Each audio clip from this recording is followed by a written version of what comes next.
Cricket കൂടുതൽ ആകർഷകമാക്കാൻ 3 ഫോർമാറ്റിന് പുറമെ മറ്റൊരാശയം കൂടി വരികയാണ് ടെസ്റ്റ് 20.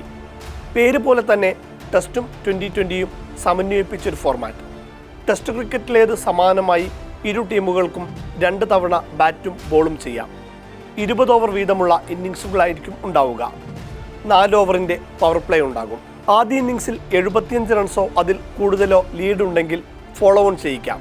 അത്തരത്തിൽ ടെസ്റ്റിലേതിന് സമാനമായി ഇന്നിങ്സ് ജയത്തിനുള്ള സാധ്യതകളും ടെസ്റ്റ് 20യിലുണ്ട്. 5 ബൗളർമാരെയാണ് പരമാവധി ഉപയോഗിക്കാൻ കഴിയുക. ഒരാൾക്ക് 8 ഓവർ വരെ എറിയാം. പുതിയ ഫോർമാറ്റിൻ്റെ മറ്റൊരു പ്രത്യേകത ഒരു ടീമിൻ്റെ 3 ഓവറുകൾ എതിർ ടീമിന് ലഭിക്കുമെന്നുള്ളതാണ്. ആദ്യം ബാറ്റ് ചെയ്യുന്ന ടീം 1-ാം ഇന്നിങ്സിൽ 10 ഓവറിനുള്ളിൽ പുറത്തായാൽ എതിർ ടീമിന് 3 ഓവർ അധികം ബാറ്റ് ചെയ്യാനാകും. ആദ്യ ഇന്നിങ്സിൽ തന്നെ എടുക്കുകയും വേണം. ഒറ്റ ദിവസം കൊണ്ട് മത്സരം തീരും. ടെസ്റ്റ് പോലെ വെള്ള ജേഴ്സിയിലായിരിക്കും താരങ്ങൾ അണിനിരക്കുക. റെഡ് ബോളിലാണ് മത്സരം. 116 നെറ്റ്വർക്ക് ചെയർമാൻ ഗൗരവ് ബഹിർവാനിയാണ് പുത്തൻ ആശയത്തിന് പിന്നിൽ.